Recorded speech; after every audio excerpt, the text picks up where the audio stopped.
భద్రాచలంలో శ్రీరామనవమి పట్టాభిషేకం ఘనంగా నిర్వహించారు. రామాలయ అభివృద్ధి గురించి సీఎం రేవంత్ రెడ్డి ఎటువంటి ప్రకటన చేయకపోవడంతో భద్రాద్రి వాసులు నిరుత్సాహానికి గురి అయ్యారు. పద్మశ్రీ అవార్డు గ్రహీత వనజీవ రామయ్య కన్నుమూశారు. వనజీవి రామయ్య మృతి పట్ల పలువురు ప్రముఖులు సంతాపం తెలిపారు. భద్రాద్రి కొత్తగూడెం జిల్లా కొత్తగూడెం కేంద్రంగా పెద్ద ఎత్తున మావోయిస్టులు లొంగిపోయారు. ఉమ్మడి ఖమ్మం జిల్లాకు సంబంధించిన వర్తమాన అంశాలపై మరింత సమాచారం మా ప్రతినిధి రామకృష్ణ అందిస్తారు. ఉమ్మడి ఖమ్మం జిల్లాకు సంబంధించినటువంటి వర్తమాన అంశాలను ఒకసారి పరిశీలిస్తే భద్రాచలంలో శ్రీరామనవమి పట్టాభిషేక వేడుకలు ఘనంగా జరిగాయి. ఈ వేడుకలకు శ్రీరామనవమికి రాష్ట్ర ముఖ్యమంత్రి రేవంత్ రెడ్డి దంపతులు హాజరై స్వామివారికి ముత్యాల తలంబ్రాలు, పట్టు వస్త్రాలు సమర్పించారు. పట్టాభిషేక మహోత్సవానికి రాష్ట్ర గవర్నర్ హాజరయ్యారు. శ్రీరామనవమికి వచ్చినటువంటి ముఖ్యమంత్రి భద్రాచలం రామాలయ అభివృద్ధికి సంబంధించినటువంటి నిధులకు సంబంధించి ఒక కీలక ప్రకటన చేస్తారని చెప్పి అందరూ ఆశించారు. కానీ ముఖ్యమంత్రి ఆ రకమైనటువంటి ప్రకటన ఏమీ చేయకపోవడంతో రాము భక్తులు కావచ్చు, భద్రాద్రి వాసులు తీవ్ర నిరాశకు గురయ్యారు. బడ్జెట్ లో భద్రాచల రామాలయ అభివృద్ధికి ఎటువంటి నిధులు కేటాయించలేదు. కానీ శ్రీరామనవమికి వచ్చే సందర్భంలో ఒక కీలక ప్రకటన చేస్తారని చెప్పి అందరూ ఆశించారు. కానీ ముఖ్యమంత్రి అటువంటి ప్రకటన ఏమీ చేయకుండానే వెనుదిరగడంతో రామ భక్తులు అయితే తీవ్ర నిరాశకు లోనయ్యారు. మరోవైపు భద్రాచలం ట్రస్ట్ బోర్డుకు సంబంధించి కూడా ఎటువంటి ప్రకటన లేకపోవడంతో దాన్ని ఆశించినటువంటి అనేక మంది నిరుత్సాహానికి గురయ్యారు. శ్రీరామనవమికి సంబంధించి ఏర్పాట్లకు అక్కడ ఉన్నటువంటి అధికారులు విఐపీల సేవలో తరించారు, సామాన్య భక్తులను పట్టించుకోలేదని చెప్పి తీవ్ర విమర్శలు ఎదురైనటువంటి పరిస్థితి అక్కడ కనపడుతుంది. ఇక పద్మశ్రీ వనజీవి రామయ్య అనారోగ్యంతో చికిత్స పొందుతూ మరణించారు. ఆయన 87 సంవత్సరాలు ఉన్నటువంటి వనజీవి రామయ్య దాదాపుగా 6 దశాబ్దాలకు పైగా 1 కోటికి పైగా మొక్కలు నాటారు. ఖమ్మం జిల్లాలో చాలా ప్రాంతాల్లో వనజీవి రామయ్య మొక్కలు నాటినటువంటి పరిస్థితి ఉంది. రామయ్య మృతి పట్ల రాష్ట్ర ముఖ్యమంత్రి, అదేవిధంగా డిప్యూటీ సీఎం, తెలుగు రాష్ట్రాల్లో ఉన్నటువంటి అనేక మంది ప్రముఖులు తమ సంతాపాన్ని వ్యక్తం చేశారు. రామయ్య మొక్కలు నాటినటువంటి విధానాన్ని గుర్తింపుగా 2017లో కేంద్ర ప్రభుత్వం పద్మశ్రీ అవార్డును ఇచ్చింది. అదేవిధంగా రామయ్యకి సంబంధించినటువంటి జీవిత చరిత్రను 6వ తరగతిలో పాఠ్యాంశంగా కూడా చేసినటువంటి పరిస్థితి ఉంది. వనజీవి రామయ్య తన జీవితాన్ని సార్థకం చేసుకున్నారని చెప్పి అనేక మంది ప్రముఖులు ఆయన సేవలను కొనియాడారు.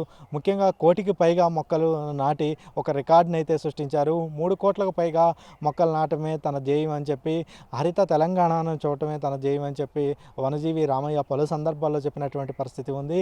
2.5 సంవత్సరాల క్రితం మొక్కలు నాటుతూ ప్రమాదానికి గురయ్యారు. ఆ సందర్భంలో గత 2.5 సంవత్సరాలుగా అనారోగ్యానికి గురవుతూ వస్తున్నటువంటి సందర్భం. ఈ క్రమంలోనే వనజీవి రామయ్యను పరామర్శించడానికి వెళ్ళినటువంటి అనేక మందికి కూడా మొక్కల ప్రాధాన్యతను చెప్తూ మొక్కలు నాటాలంటూ కూడా ఆ సందర్భంలో కూడా చెప్తారు. చివరి వరకు ఆయన ఏదైతే మొక్కలు నాటాలని చెప్పారో ఆ మొక్కలు నాటుతూనే మరణించినటువంటి పరిస్థితి ఉంది. వనజీవి రామయ్య మృతదేహాన్ని అనేక మంది ప్రముఖులు సందర్శించి తమ నివాళిని అర్పించారు. రాష్ట్రంలో మొక్కలు నాటడం ద్వారా హరిత తెలంగాణను, ఆకుపచ్చని తెలంగాణను సాధించడం ద్వారానే వనజీవి రామయ్యకు నిజమైనటువంటి నివాళి అర్పించినట్టు అవుతుంది అని చెప్పి అనేక మంది ప్రముఖులు అయితే తమ సంతాపాన్ని వ్యక్తం చేసినటువంటి పరిస్థితి ఉంది. ఇక మరో కీలకమైనటువంటి అంశం, భద్రాద్రి కొత్తగూడెం జిల్లా కొత్తగూడెం కేంద్రంగా మావోయిస్టుల లొంగుబాట్లను పోలీస్ శాఖ ప్రోత్సహిస్తుంది. భారీగా మావోయిస్టులు లొంగిపోతున్నటువంటి నేపథ్యం ఉంది.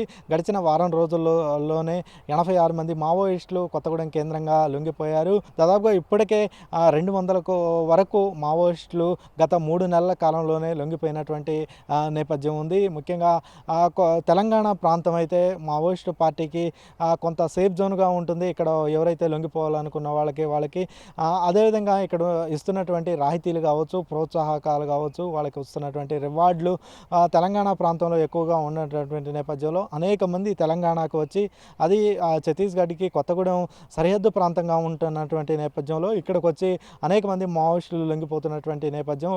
ఈ నేపథ్యంలోనే తెలంగాణ పోలీస్ అధికారులు మావోయిస్టులకు విజ్ఞప్తి చేస్తున్నారు. ఇంకా సమాజంలో గౌరవప్రదమైనటువంటి జీవితం గడపడానికి పోలీసుల దగ్గరకు వచ్చి వాళ్ళు లొంగిపో లొంగిపోవాలి. లొంగిపోతే వాళ్ళకి బ్రతకడానికి ఉపాధి కల్పనకు సంబంధించినటువంటి అటు వ్యవసాయ భూములు కావచ్చు, ఇటు నగదు పరంగా సహాయం చేస్తామని చెప్పి పోలీస్ శాఖ ప్రకటిస్తున్నటువంటి నేపథ్యంలో పెద్ద ఎత్తున మావోయిస్టులు లొంగిపోతున్నారు. ఇది మావోయిస్ట్ పార్టీకి పెద్ద ఎదురు దెబ్బగా అయితే పోలీస్ శాఖ భావిస్తున్నటువంటి పరిస్థితి ఉంది. మరోవైపు ఛత్తీస్గఢ్ దండకారణ్యంలో కాల్పుల మోత మోగుతూనే ఉంది. పెద్ద ఎత్తున మావోయిస్టులు ఎదురు కాల్పుల్లో మరణిస్తున్నటువంటి పరిస్థితి ఉంది. మావోయిస్ట్ పార్టీ వరుసగా 2 సార్లు లేఖలు రాసింది. తాము శాంతి చర్చలకు సిద్ధమే, కేంద్ర రాష్ట్ర ప్రభుత్వాలు ఆ రకమైనటువంటి దిశగా శాంతిని నెలకొల్పే విధంగా ప్రయత్నం చేయాలి, ఆ వాతావరణాన్ని కల్పించాలి, కాల్పులను విరమణను వెంటనే ప్రకటించాలి. దండకారణ్యంలో ఎవరైతే వీళ్ళు వస్తున్నారో భద్రతా దళాలు వాళ్ళందరినీ కూడా వెనక్కి రప్పించాలి. అదనపు బలగాలను మోహరించడం కోసం ఛత్తీస్గఢ్లో సిఆర్పిఎఫ్ క్యాంపులు ఏర్పాటు చేస్తున్నారు. ఆ క్యాంపులు అన్నింటినీ కూడా తక్షణమే సిఆర్పిఎఫ్ క్యాంపులను కొత్తగా ఏర్పాటు చేయకుండా వాటిలన్నింటినీ కూడా నిలుపుదల చేయాలని చెప్పి మావోయిస్ట్ పార్టీ అయితే పిలుపునిస్తున్నటువంటి నేపథ్యం. దీనికి కేంద్ర రాష్ట్ర ప్రభుత్వాల నుంచి ఎటువంటి స్పందన లేకపోవడంతో ఖచ్చితంగా మావోయిస్ట్ పార్టీ వాళ్ళు వచ్చి లొంగిపోవటమే శరణ్యం అనే దిశగా కేంద్ర రాష్ట్ర ప్రభుత్వాలు అయితే చెప్తున్నాయి. శాంతి చర్చలు ఉండే అవకాశం అయితే కనపడట్లేదు. ప్రస్తుతం మావోయిస్టులకి 2 ఆప్షన్లు ఉన్నాయని చెప్పి కేంద్ర రాష్ట్ర ప్రభుత్వాలు చెప్తున్నాయి. ఒకటి వచ్చి లొంగిపోవడం, లేదు ఎన్కౌంటర్లో మరణించడం. ఈ రెండిట్లో ఏది కావాలో తేల్చుకోవాలంటూ కూడా కేంద్ర రాష్ట్ర ప్రభుత్వాలు చెప్తున్నటువంటి నేపథ్యంలో మావోయిస్ట్ పార్టీ దీనికి ఎట్లా స్పందిస్తుంది అనేది తెలియాల్సింది. కెమెరా పర్సన్ పాషాతో రామకృష్ణ, మహాన్యూస్ ఖమ్మం.